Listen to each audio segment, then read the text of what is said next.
मेरा इसमें सवाल ये है कि आपको क्यों लग रहा है? मुझे ऐसा लग रहा है कि काफ़ी अफवाह हमें सुनने को मिल रही है कि 2023 का चुनाव आप उदयपुर वाटी से भी लड़ने वाले हैं। तो बहुजन समाज पार्टी हमसे अलग और हमसे अलावा खेतड़ी में किसी प्रकार का कोई फैसला मैं नहीं समझता कि करेंगे। हमारी सारी जनता राजनीति नहीं जानती, ये मजबूरी है sir. Awareness is important thing for the Enfield of life business in the political. 41 पंचायतों पर पशु चिकित्सालय खोलने का काम इस जनता के आशीर्वाद की बात 13 से 18 में किया। देखिए, हम विरोध करते हैं, राजनीति करते हैं, लेकिन विरोध उस बात का नहीं, अच्छाई को हम अच्छाई के रूप में भी बताना चाहेंगे। नमस्कार, मैं किशोर कुमार, ग्रामीण मीडिया पर आपका बहुत बहुत स्वागत है। खेतड़ी तहसील के गाडराटा में हम पहुंचे हैं। खेतड़ी के पूर्व विधायक पूर्णमल सैनी जी का आज 49वां जन्मदिन है। उनके उपलक्ष्य में काफ़ी संख्या में विधानसभा क्षेत्र से काफ़ी कार्यकर्ता आज उनके जन्मदिवस के उपलक्ष्य में यहाँ पे पहुँचे हैं। खेतड़ी के पूर्व विधायक पूर्णमल सैनी जी का आज 49वां जन्मदिवस है। उसके उपलक्ष्य में हम बात करें, खेतड़ी विधानसभा के तमाम कार्यकर्ता आज इनके जन्मदिवस के उपलक्ष्य में इनको शुभकामनाएं देने के लिए पहुंच रहे हैं और इस रक्तदान शिविर में अपनी भागीदारी निभाकर यहाँ रक्तदान दे रहे हैं। जन्मदिवस के उपलक्ष्य के साथ साथ यहाँ पे एक शक्ति प्रदर्शन भी हमें देखने को मिल रहा है, क्योंकि अभी आने वाले समय में बहुत कम समय बचा है कि विधानसभा के चुनाव है, वो भी होने वाले हैं। हम पूरी बातचीत करते हैं। खेतड़ी के पूर्व विधायक पूर्णमल सैनी जी हमारे साथ मौजूद हैं। सबसे पहले सर, आपको जन्मदिवस की बहुत बहुत शुभकामनाएं। धन्यवाद साहब। सर, विधानसभा क्षेत्र के तमाम कार्यकर्ता आज आपको जन्मदिवस के उपलक्ष्य में आपको शुभकामनाएं देने के लिए पहुँच रहे हैं, क्या कहना चाहेंगे? नहीं, ये तो हर बार ही होता है साहब, बहुजन समाज पार्टी के तत्वावधान में, और हम पिछले 2011 से लगातार वर्षों में ब्लड डोनेशन का कार्यक्रम रखते हैं और राजस्थान सरकार के विभिन्न चिकित्सालयों से टीम जो ब्लड कलेक्शन करने के लिए आती है। लेकिन अब डिमांड जैसे जैसे बढ़ रही है हॉस्पिटलों में, उसी तरीके से हमारे साथी कार्यकर्ताओं ने भी और ब्लड डोनेशन की यूनिटों को बढ़ाने का काम कर रहे हैं वर्तमान। तो इसी के उपलक्ष्य में आज मेरा 49वां जन्मदिन है, तो उसके चलते यहाँ विधानसभा क्षेत्र खेतड़ी में 44 पंचायतें हैं और एक नगर पालिका है। जनप्रतिनिधि भी वहाँ से आ रहे हैं, डोनर भी वहाँ से आ रहे हैं और बुजुर्ग भी आशीर्वाद देने के लिए यहाँ पधारे हैं। आप लोग देखते हो कि हर बार हम 400, 500, 600 यूनिट हर बार यहाँ कलेक्ट करते हैं। इस बार भी 2 टीमें अभी लगी हैं, देखते हैं शाम तक कितना कलेक्ट हो पाता है, वो आपको रिपोर्ट दे दी जाएगी। जी सर, आपने कहा कि बहुजन समाज पार्टी के तत्वाधान में खेतड़ी विधानसभा के उन तमाम कार्यकर्ता जो हम बात करें कि मतदाता हैं, उनका ये एक सवाल है कि खेतड़ी की हम बात करें तो खेतड़ी में हाथी पर 2 सवारी मतलब होने जा रही है। इन पे आप क्या कहना चाहेंगे? ये आप देखिए,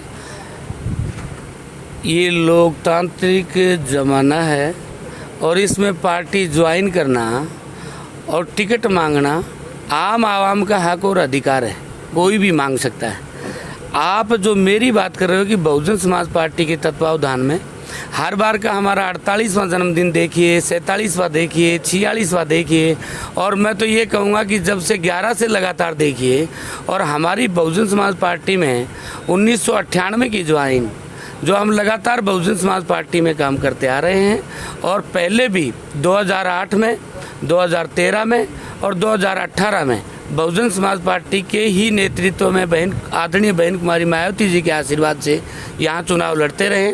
और पिछली बार भी यहाँ विधानसभा क्षेत्र खेतड़ी का सर्व समाज आशीर्वाद के लिए तत्पर है और हम इस बार भी बहुजन समाज पार्टी में ही चुनाव लड़ेंगे 2023 का।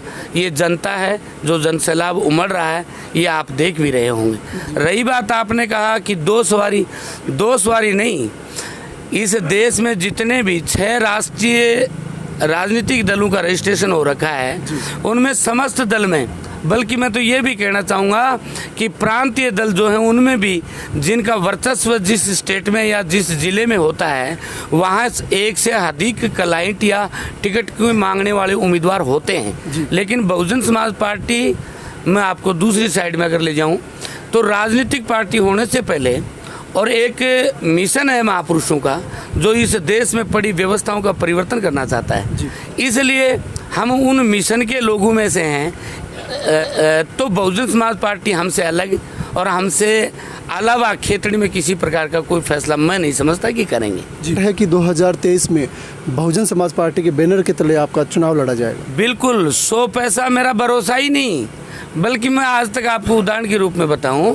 कि मैं मिशन का कार्यकर्ता हूं बहुजन समाज पार्टी का, और पहले भी इस तरीके की व्यवस्थाएं या अड़चनें विधानसभा क्षेत्र खेतड़ी में रही हैं। 2008 में जब हम तैयारी कर रहे थे तो माननीय कुंदन सिंह जी शेखावत राजपूत समाज से भी क्लेम कर रहे थे बहुजन समाज पार्टी का, और यहाँ तक कह चुके थे कि हम ले ही आए। और बाद में मिशन के कार्यकर्ता को टिकट मिला, एक रतिराम जी बरगढ़ जो यहाँ से तैयारी कर रहे होते और वो भी टिकट मांग रहे थे। तो जब 8 में 3 लोग मांग रहे थे तो आज कौन सी बात है, आज तो 2 ही मांग रहे हैं। मैं तो कहता हूँ कि इस देश में जो राजनीतिक उपेक्षाओं की शिकार जो वर्ग और जातियाँ रही उनको आगे आना चाहिए और आम आवाम को इस काम को सीखना चाहिए, क्योंकि इस देश में चाहे वो केंद्र की सरकार है, चाहे पार्लियामेंट है, और चाहे स्टेट की सरकार असेंबली है, वहीं से सारा सब कुछ तय होता है। और जब तक इस देश और प्रदेश में राजनीतिक जागृति पैदा नहीं होगी तब तक आम और आवाम का भला नहीं हो सकता।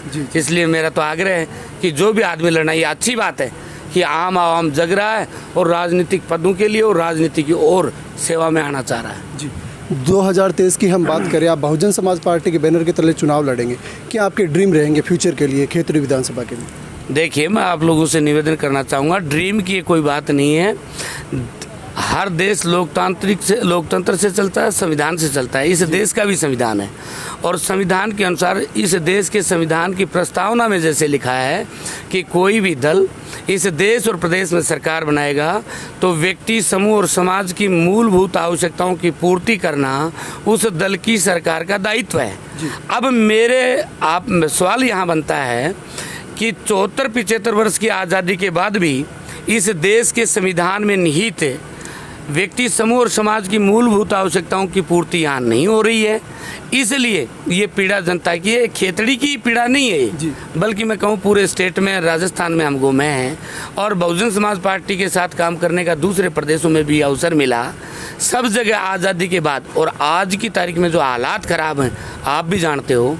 इस देश पर जिस भी दल का राज आज चल रहा है वो वास्तव में इस तरीके का राज है कि चंद लोगों के हाथ में और उसका पावर दे देना और इस देश की अर्थव्यवस्था चंद लोगों के हाथ में चले जाना और आम आवाम को और 2 जून की रोटियों के लाले पड़ रहे हैं। इस देश में सबसे पहले बिना नीति की सरकार ने नोटबंदी का किया जाना और उसके बाद अगर आप आगे बढ़ेंगे तो तुरंत जीएसटी का लगा देना, फिर किसानों के खिलाफ वो बिल लेके आना, फिर ये जैसे जीएसटी व्यापारियों के लिए भारी पड़ी और तो और आप सारे लोगों को ध्यान है जिन्होंने पीड़ाएं भोगी।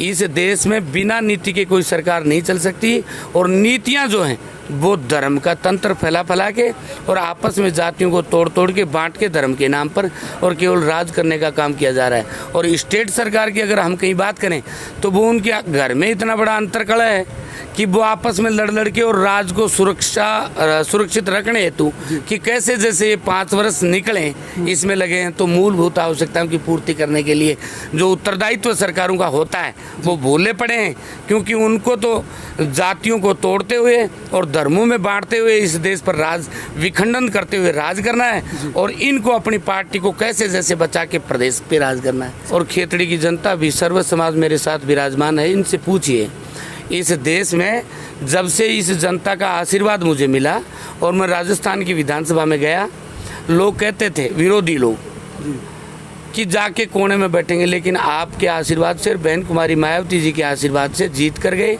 और उस रो में बैठे जो राजस्थान की विधानसभा में प्रथम रो में मुख्यमंत्री और मंत्रिमंडल के लोग बैठते हैं और हर दिन खेतड़ी के मुद्दों पर चर्चा करी। अब आप कह रहे हो पिछड़ा है, तो मैं यहाँ निवेदन, ये बात आपकी सही है कि पिछड़ा था, लेकिन मैं इतना कह सकता हूँ कि मेरे को जब राजनीतिक क्षेत्र में जनता ने आशीर्वाद दे के विधानसभा में भेजा तो आधारभूत संरचना जो है वो हर विकास के लिए महत्वपूर्ण होती है।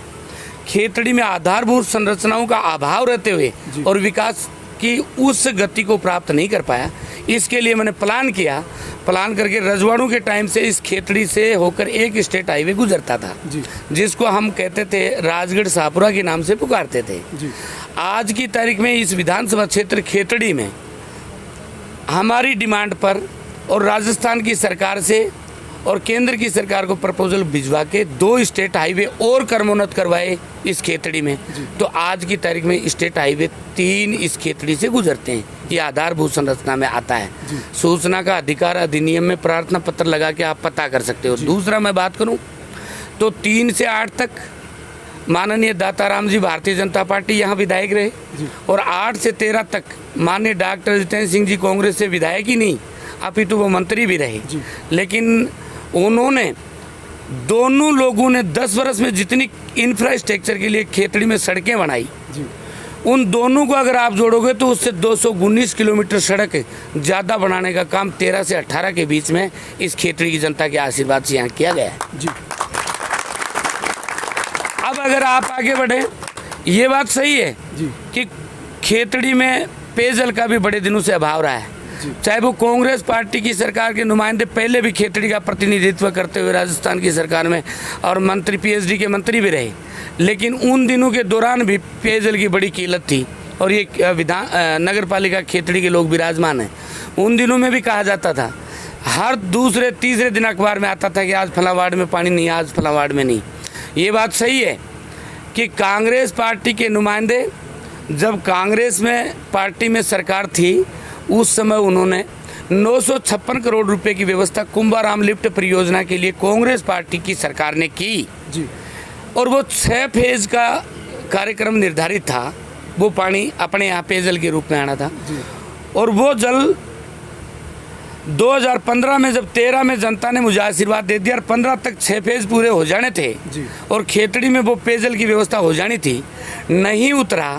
डिमांड बार बार बढ़ती रही तो हमने सदन में सवाल लगाया और पूछा तो उस समय के माननीय जलदाय मंत्री ने बताया कि 6 फेज का काम था और 956 करोड़ रुपए की व्यवस्था कांग्रेस पार्टी की सरकार ने करी थी, जो 4 फेज पूरे कर लेने तक की राशि एक्सपेंडिचर पूरी हो चुकी है। इसलिए 453 करोड़ रुपए की और आवश्यकता है इस स्कीम को खेतड़ी की ज़मीन पर उतारना है। हमने प्रपोजल और जो एक्स्ट्रा एक्सपेंडिचर था उसका एस्टिमेट मंगवाया और राजस्थान की सरकार से, उस समय की जो सरकार थी, उससे गुजारिश करके 453 करोड़ रुपए और जुड़वाए और 2 फेज का शेष बचा कार्य पूरा करवाया।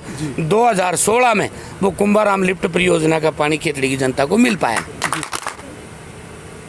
विकास एक सतत प्रक्रिया है जी। आप भी जानते हो, चाहे वो केंद्र की सरकार हो चाहे स्टेट की सरकार हो।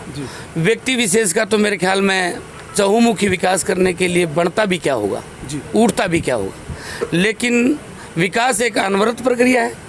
और चाहे वो मूलभूत आवश्यकताओं की हम बात करें, चाहे वो पेयजल हो, चाहे चिकित्सा हो और चाहे दूसरी कोई सुविधाएं, शिक्षा हो, सड़क हो, स्टेट और केंद्र की सरकारों की बहुत बड़ी स्टेट इस देश के लिए चुनौतियां हैं और उन चुनौतियों के लिए सरकार जो भी आती है, चाहे वो भारतीय जनता पार्टी की आज है और चाहे पहले कांग्रेस की सरकार लगातार रहती रही, इस चुनौती भरे पूरे कार्य को और एक दिन में या एक वर्ष में या एक कार्यकाल में पूरा नहीं किया जा सकता जी। और आधारभूत संरचनाओं का जब स्थापना करी जाएगी तो सरकारें आएंगी और मैं तो ये कहता हूँ विरोध करते हैं तो तरीके होते हैं, लेकिन इस प्रदेश में चाहे वो भारतीय जनता पार्टी की सरकार रही हो और चाहे अब कांग्रेस की सरकार है, लेकिन चिकित्सा के क्षेत्र में अगर बात करें तो पिछले 15 वर्ष में हमारे प्रदेश की सरकारों ने काफ़ी कुछ अच्छा करने की कोशिश करी है।